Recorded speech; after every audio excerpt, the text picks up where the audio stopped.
Good afternoon, everyone. Ron Nicoletti here, along with Brian Nano, and it is Friday, and we're going to start the day with a good main track, good turf course, but no, we'll talk this throughout the day, and of course, Pete will update you. A couple of races are off the turf. A couple are on the turf today, so make sure you check it out because we've been dealing with rain over the last couple of days. So good and good to start the day. And, of course, we have the all-weather Tapeta. And the beauty of this, the reason they put this Tapeta course in, there's not a scratch on the car. Well, I was going to say, I don't even think Pete's here yet. We just took care of it for him. You know, we said it's good and good. That's all he has to do today because there are no scratches. He'll be with you to update it in a little bit. But, yeah, so that is the beauty of it. Exactly right. We took 2 races off the turf today. No scratches to report. Let's go. And those rail setting will be 35 feet this afternoon when you're doing your handicapping. So what's the big news besides that? Besides having 14 races on Saturday with a couple of races, 14 races on Sunday, mandatory payout. We have $750,000 gross jackpot guarantee right this afternoon in the Rainbow Six, and that kicks off in race number 7 with this 12-race card. $750,000, and you know, if you played along yesterday, you know. I was actually surprised there wasn't a single or two in the last. I think we had 64 live tickets. So don't think, you know, we just have to get to Sunday. No, it's still out there to be hit. There's some tough races today, some deep and competitive races. Get involved because $750,000 is up for grabs. Well, let's get right into the first race today. And this one is one of the races that come off the turf. It was originally scheduled for a mile on the grass, now to be run at 1.70 miles on the Tapeta. It's maiden claiming fillies and mares, 3-year-olds and up 25,000. Field up 10, no scratches, as we mentioned. How's your early pick 5 ticket look? Yeah, I left this intact. I think if there's one of the 2 races that were off that maybe you wanted to bob and weave, it could be this one, but I left it intact. We'll get to it in a second.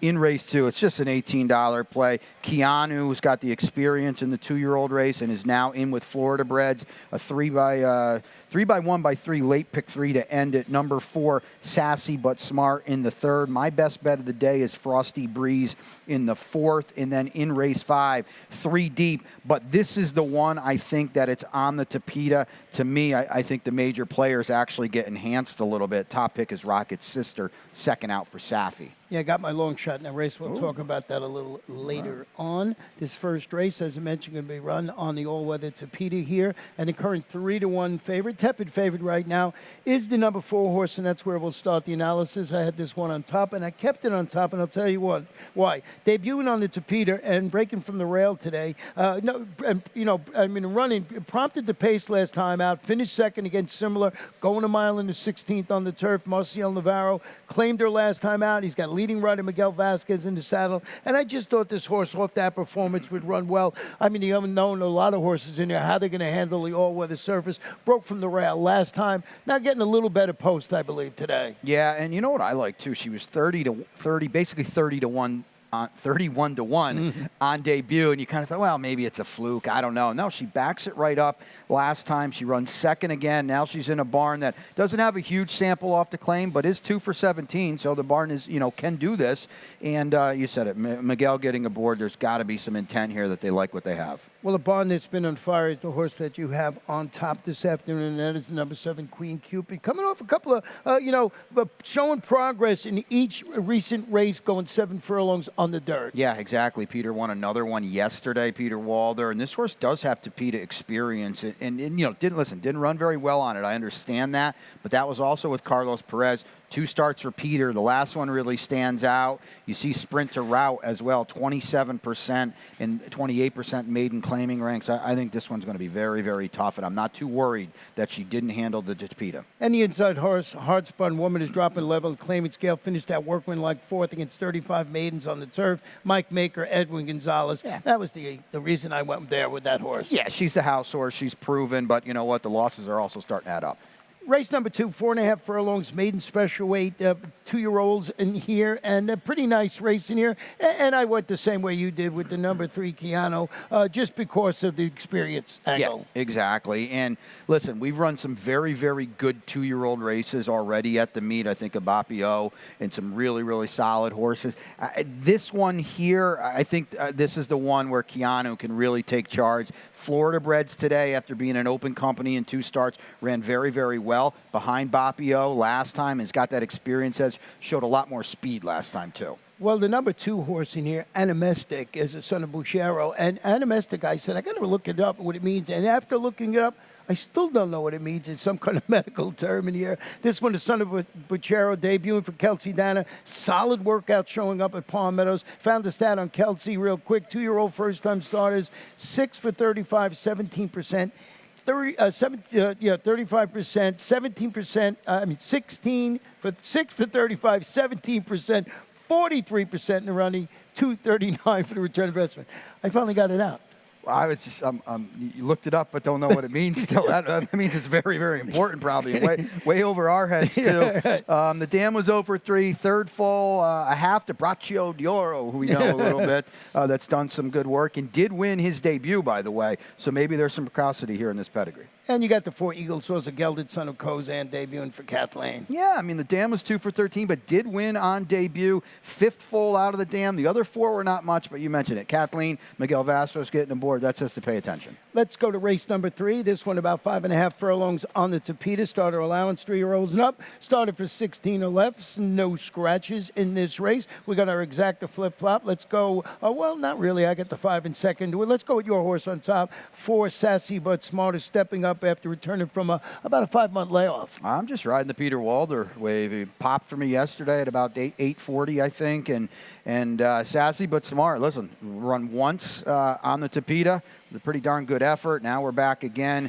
Peter's just pulling all the right strings here. And I like the fact that we're outside the 3, who's probably the inside or maybe loose on the lead, and Sassy But Smart can be pressing under Sammy Camacho Jr. Yeah, I thought that Sassy But Smart had the speed to either go to the lead or not on or with the pace this afternoon. I did go with the horse you have in second, Famous Gent, just because of this horse's ability to handle the Tapeta. 6 for 7 in the money on the all-weather. Try and make it 2 in a row. Rally to defeat those state-bred allowance runners at the distance last time out. I think the same pace might unfold for this horse today. That's Famous Gent. 2 really fast races that he exits as well. And, you know, Danny Pete is not the highest percentage guy in the backstretch. He's quietly had a very, very good Royal Palm meet, and you see it 3 for 7 over our Tapeta as well. So you know Famous Gent really likes it here. Well, the horse said we had both time, and second you have a third, Famous Gent, who defeated Famous Gent 2 starts back. Handsome Prince will try to do it again. First start since April 17th. Coming off the bench, Ernesto Ochoa,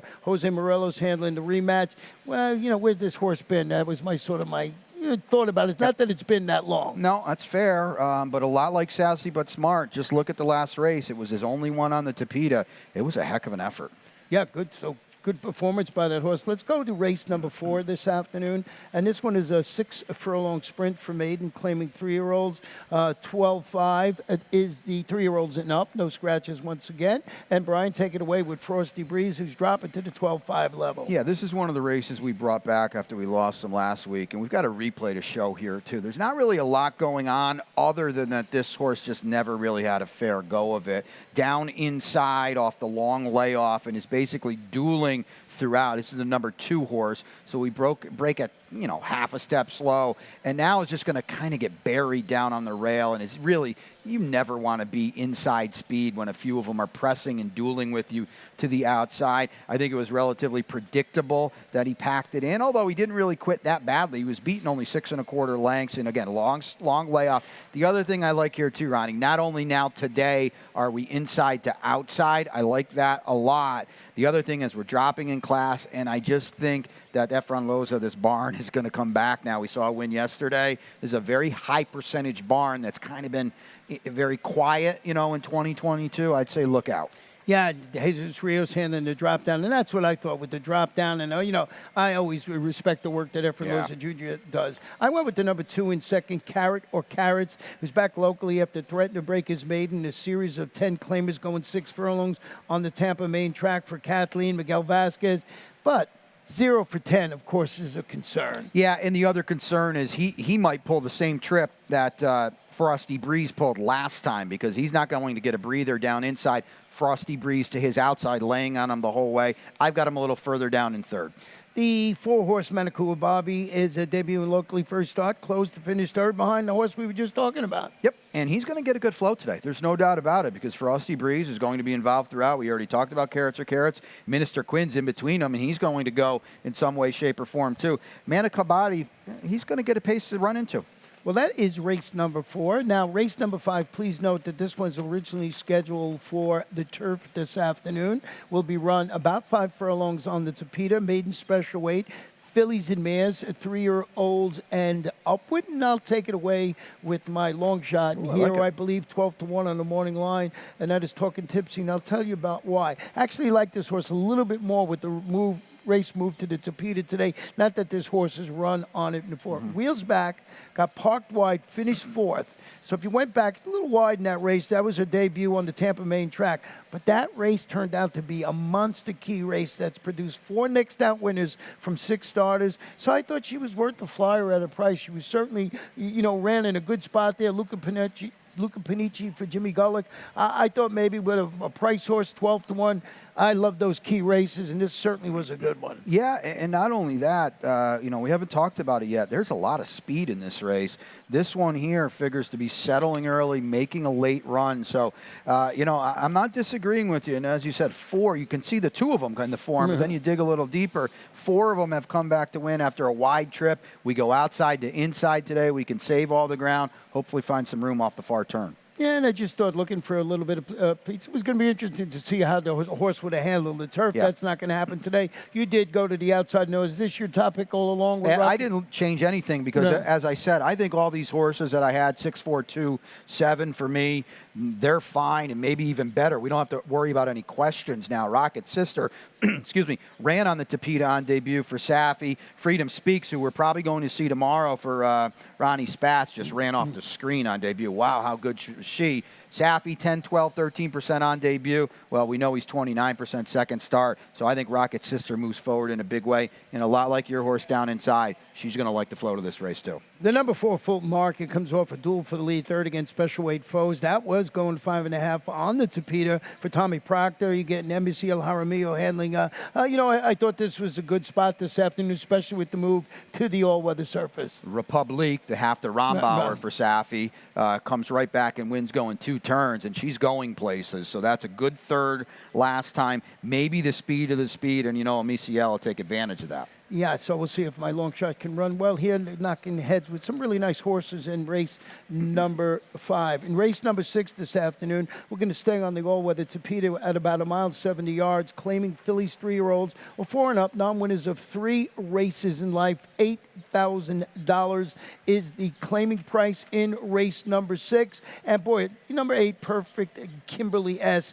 Changing barns, looking pretty good for Cesar Figueroa. Yeah, without a doubt that this is a barn that doesn't start a lot of horses, but basically everything the barn has started is very live. You found a trainer stat here too, right, to take a look at? Yeah, just over the past 6 months with Cesar. First after to claim all levels right here at Gulfstream Park. Just wanted to point this out to everyone. 3 for 7, 43%, 71% in the money. 362 is the return investment. This is more to tell you to keep an lookout for this guy, this trainer. He's doing an excellent job, as you mentioned, with a limited amount of starters. Yeah, and Edwin gets aboard today, and we've said it, consistently rides his Tapeta so well. He puts the horses in the right spot. This horse has run very, very well at the level. Tough to improve off Steve Dwoskin. We know that, but this is a barn that seems to pull all the right strings. The number 7, Phil Maurice, I went to the Phil Maurice when I was young, so I've been chasing this horse all around town, trying to get it to win, dropping back to this level after proving. Now, here's what I liked last time. She proved she could handle 2 turns when she finished second going that mile on the turf, so that sort of makes it go. She goes back to the Tapeta for Jose D'Angelo, Sammy Camacho Jr. in the saddle. So now I know she can handle this in the grounds, albeit that was on the turf. And you know what? That impressed me last time, too. I kind of thought she'd be on the lead last time because she's been chasing fast sprints on the Tapeta. She settled nicely and shut off very, very nicely for Sammy Camacho Jr. and the D'Angelo. So, right back now. She's got that under her belt now. She's shown it, as you said, perfectly. 2 turns. So, yeah, she might get there one of these days.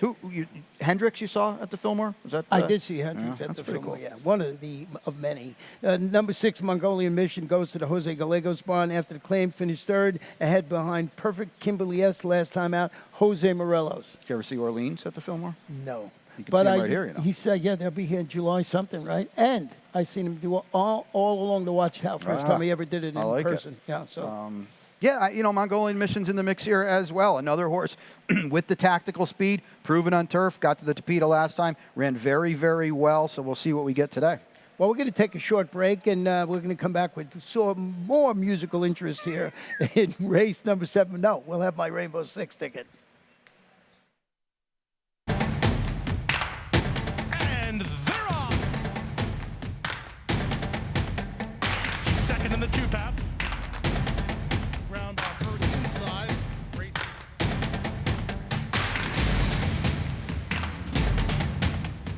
And a quarter of a mile to go, and he's 6 yards out.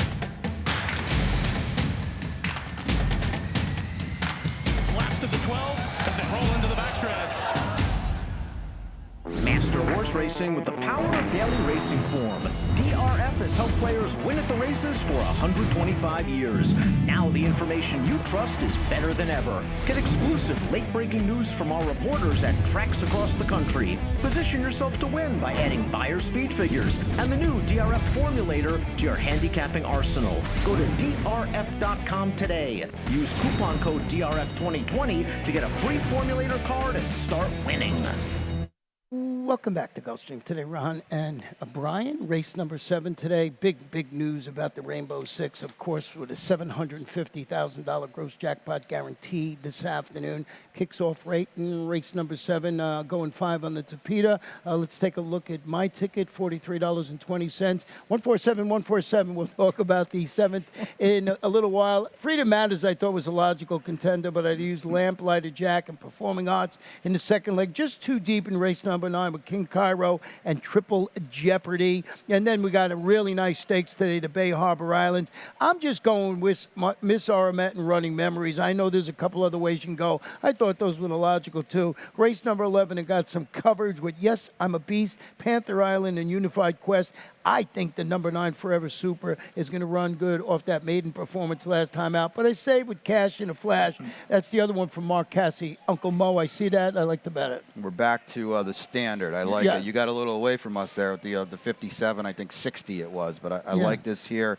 We're back to the basics and get involved because, like we've said, $750,000. Yes, we're paying it Sunday, but these are good races, competitive races. Take a shot. Yeah, you got a chance to take it down for sure. It'll still be mandatory payout on Sunday. Right. Believe me, it'll be still a nice thing if you could hit them both today and then again on Sunday. So the 7th race, as I mentioned, about 5 on the Tapeta, maiden claiming fillies and mares, 3-year-olds and upward. And you went with the number 2 horse in here, Mooley for Safi Joseph Jr. No Mooley at all for you? No, I'm looking back here. Well, second time starter for Safi. We already talked about that, 29%.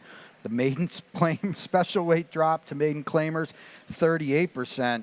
And I think this was one of the days you weren't here. Rachel's Rock was absolutely awesome in that spot, in the comeback. And she's a filly that I think you're going to see win stakes races. She comes out of the right race. Just maybe this was the spot they might have had in mind all along. This is the old lookout today angle. You know, this is great that it's in race number 7, the first leg of the Rainbow 6, because I can actually watch the board and see if this is the one taking all the money. I went to the inside with number 1. I said, hey, turning back to the 5 furlongs again after dueling for lead, finished second, beating ahead against Simla, going 5.5 on the Tapeta for Claudio Gonzalez. Got to respect that. Edgar Perez trying to get the sophomore sort of out of second gear. I'm going to tell you what, we haven't given him a lot of publicity, but Edgar Perez is quietly riding in fine form, 17-18%, I think, and take note of it because he's consistently putting horses in the right spot. You know, the number 4 horse is going to try to turn the tables on. I said, hey, at 5/8 of a mile, if they're rallying to finish 3rd. I think you have a video you want to show this? Let's take a look at this, and just nothing going right here for Bullet on Tap. Yes, I get it. She was 8-5, but here she is down inside the 2 horse, and it's just never going to get a seam here. She's going to check out of it, actually, and then she's got to tip out, and it's just way too late and way too much to do. Again, we're talking about $35,000 claimers. You know, they don't have 3 or 4 gears in here, so she's trying to come through inside. It's just not there, and then she's going to have to check here, now give up first and second run and go around, and she is in gear late, and she's running on to her credit. Boy, you know, you can speculate all you want. Would she have won? I'm going to tell you she would have. She's going to have to back it up today, but boy, that was a trip there for Jose.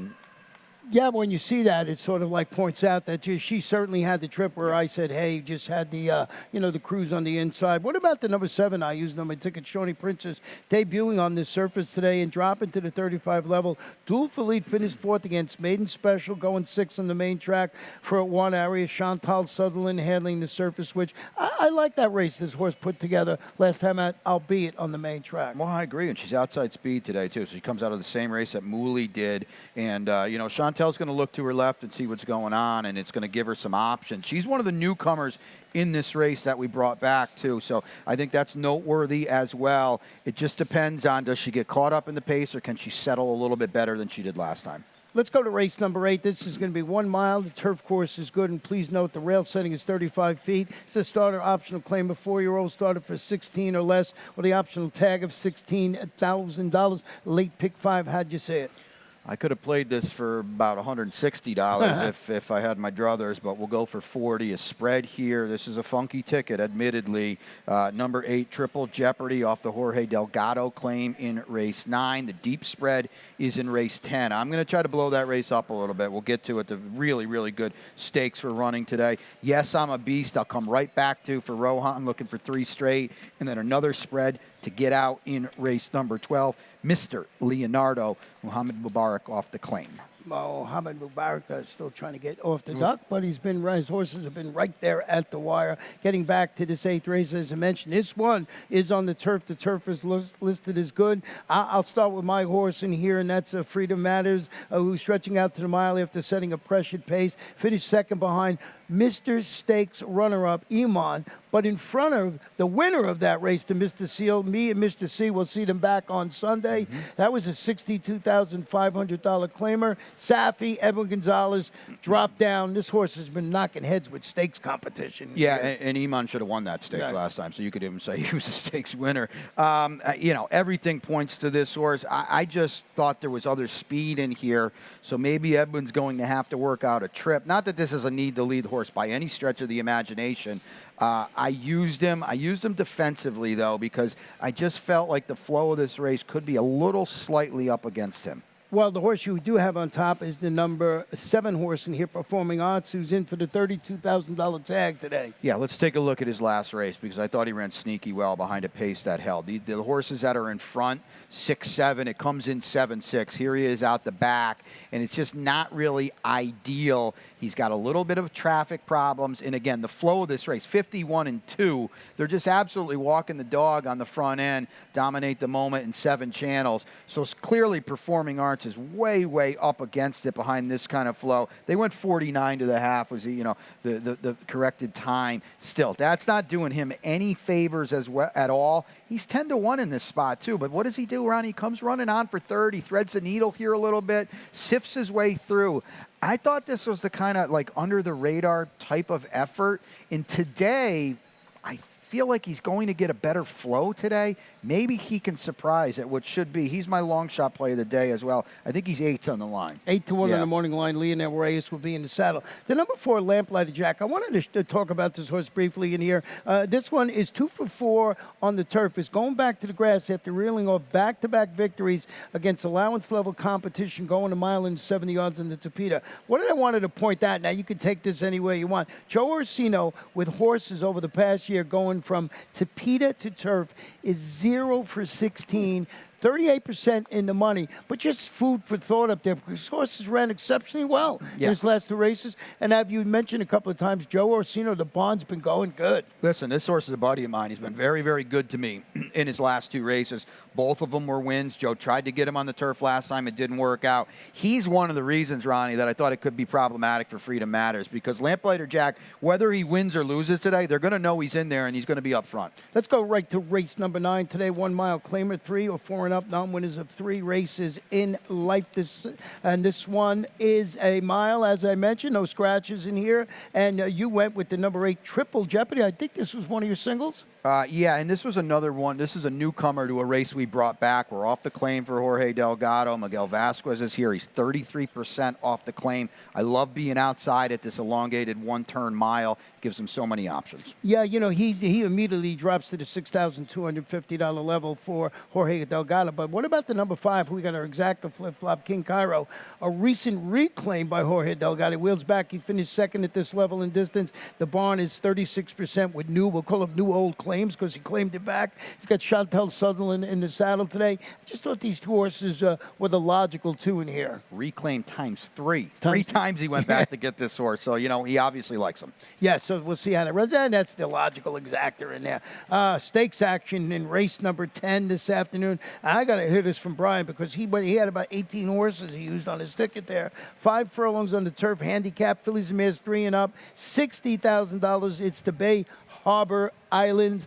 Take it away. Well, what we're going to do is while I'm talking, we'll show the replay of the last time all these gals got together, with the exception of Headline Hunter. Running Memories is going to win. So here's Running Memories, the 7. Here's Miss Aramat, the 6. Here's Palomito, the 1 down in here. And where is Poseidon's Passion? She's barely in the picture. But boy, Ronnie, you look at this race today. Now Headline Hunter's in here as well.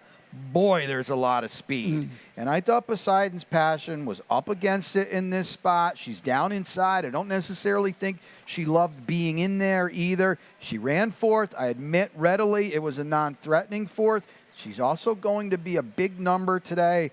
I like the fact that Jimmy Gullick comes right back, and she's going to get a really, really good race flow. They're going to go wild up front today. I'm just going to try to blow it up. I'm going to use them all, but I'm going to try to blow it up with Poseidon's Passion. Yeah, that's a good way to go in here. I did go back with the horse I really have, I like, and that's Miss Aramed, who I think is a 4. She's a 7-time winner at the distance. And I just thought, a lot of times you see a lot of speed, but a lot of times when you get a classy horse like this, they just go, as you always say, you're off, you lose, type of thing. This is the thing I'm looking with today with Emicile Jaramillo in the saddle. He is so good at getting horses to break, getting horses to clear, and then just going about their business. If that happens again today, she'll be tough. But to be fair, Running Memories ran her down on the square last time. No, that was a good performance by Running Memories. Now, what about the 1? Is that one used on your ticket, Fulminate, who's going to get that class check today? He used her speed to defeat 25 to 20 optional claimers as the favorite. Consecutive turf sprints from Mark Cassie, Miguel Vasquez, another inside speed threat. Wow, she's fast, Ron, and listen, she's a really, really nice filly. I've picked her both starts this year. I like her. This is a tough spot for her. She's another reason why I think Poseidon's Passion could blow this up, because she's going to be in front. She is freaky fast. I just don't see her lasting. And she's 10-1 on the morning line. Race number 11 this afternoon. We're going back on the Tapeta today. 5 furlong starter, optional claimer. 3-year-old starter for $35 or less, or the optional tag of $35,000. And this was, I know you had a single with this one, is Yes, I Am a Beast, who beat this level of competition 2 starts back. Yeah, so when this race was originally carded, there was a lot more speed in here. And now we brought it back. A couple of them dropped out. And Yes, I'm a Beast looks in a very, very good spot, because I was against her initially.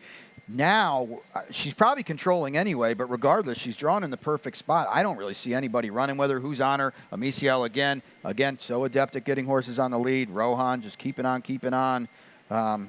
She's going to be heck to catch in here. Yeah, Rohan, 22% with his Tapeta runner, so this one's got that versatility to run on the main track. The Tapeta. Number 3, Panther Island. Still can't believe they were swept. The Panthers moving to the Tapeta after drawing clear to defeat those 40 maiden optional claimers, going 5 on the turf. Got a stat on Saffie Joseph Jr., turf to Tapeta over the past year. You knew he'd be good. He's 11 for 44, 25%, 61% in the money. Return of investment is $2.71. Yeah, I think this horse can get a piece, and just the fact that this horse won on debut turf sprinting for Saffie, that is not an angle at all. I want to say it's like 1 for 30 or something like that.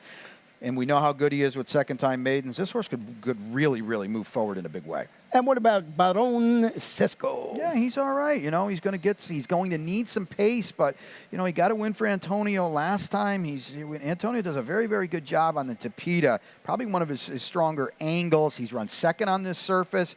The problem is, does the pace come back to him? I don't really see it. The number 4 Unified Conquest became a 3-time winner on the all-weather Tapeta when he rallied late to score by a neck. At this level of distance last time out for Jose Garofalo, and you get Miguel Vasquez. This horse certainly has really run well on the all-weather surface. He was my long shot play when this race was originally carded, but all the speed came out, and he's another one, much like Barone Sesco. I just don't see him getting up with a lack of pace. Race number 12 today is about 7.5 furlongs on the turf. It's an allowance. Optional claimer for state-bred 3-year-olds and up. Optional claiming price $20,000. Full field of 11 in here. Boy, I really like the 9 today. And you did not use this one on your ticket here. 4-1 on the morning line. It's the son of American Pharaoh. Makes his first start. He used his speed to defeat open maiden special weight runners going a mile in the 16th on the turf. Was back in April. His horse is working sharply for the return. I just really was enamored with that performance back in April.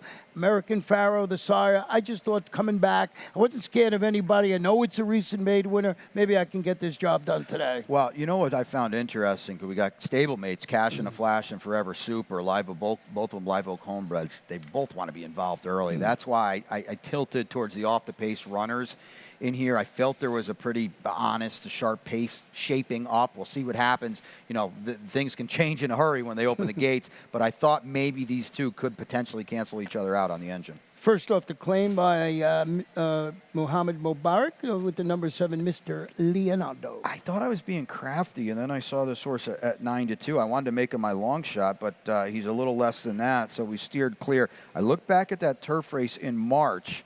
Boy, it was a really, really good effort in a good race. Dominate the Moment, we already showed earlier today, is a strong, solid horse, and he came from the behind, and I think the flow it suits him today. You mentioned Muhammad's been running live horses. He's just overdue to get his picture taken. And the number 6 back, Chad, who closed to break his maiden on the turf back in March, returns looking to sit maybe a trip behind the, probably going to be some pressured speed up on top for Ken Sweezy, getting light with the apprentice Elsa Morrison. Yeah, you said it. He should trip out perfectly in here. He's going to get first run on my top pick and some of the others as well.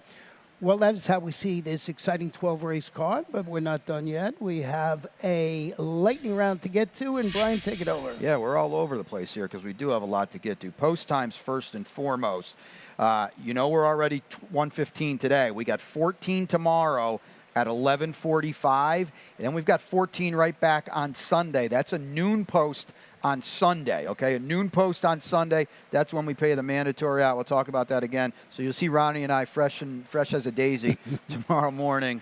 Well, we'll be here. In theory, at 10:45. No, we might just stay here tonight. It seems a little better. You know, we got our best bets and long shots every day. Yeah, we'll take a look at mine first, and that's early in race 4, I believe. I mentioned Efron Loza already. Junior, Frosty Breeze on the outside. I don't think we're getting anywhere close to 9-2 on that one. I just tipped my hand in the last race with my best bet in there, and that's Forever Super 4-1 on the line for me. So I just thought this horse, off that nice maiden performance, would run well 4-1 in the morning line. I know got to beat maidens, but I think that horse will run well on the turf this afternoon. Long shots as well for me. 87, Performing Arts in the 8th, and that kicks off that late pick 5 as well. Yeah, and I got my long shot today coming out of the Monster Key race. That's Talking Tipsy, 12-1. Just going to play that old Key race angle this afternoon. 2 really good stakes tomorrow for 3-year-olds on the turf for the boys and the girls. I caught up with Safi, and we're going to have some interviews as well. So we'll see what's going on there. And the Martha Washington and the Not Surprising. Yeah, those are 2 great races. Boy, I looked at those a half hour each, and I still couldn't make it out there. I was so competitive, both those races. And then, of course, we're all just kind of building to Sunday. Another huge 14-race card. We're going to pay out that mandatory Rainbow 6. I am confidently betting the over, Ronnie, at $3.5 million. $3.5 million. We always make a joke. I try and guess. I'm always wrong, but I'm going to go with you, Brian, and say it over $3.5 million. So that is the lightning round. We got about 24 minutes for the first post. So what we'll do is we'll turn it over to track announcer Pete Aiello, and we'll be back here for race number 1.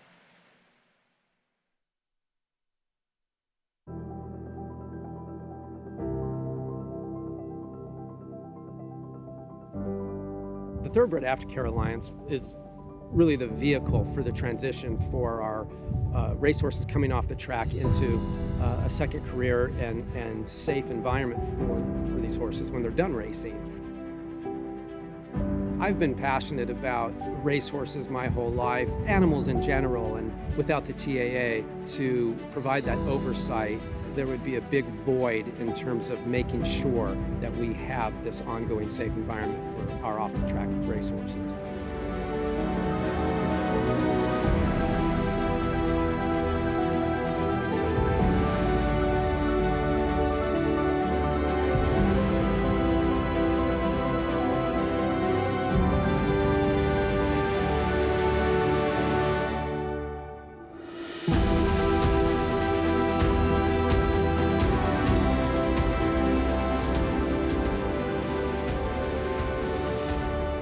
I'm excited about the undertaking and excited about working with our board and our team at the TAA to continue the wonderful progress that has been made. So I'm very excited about what the future holds.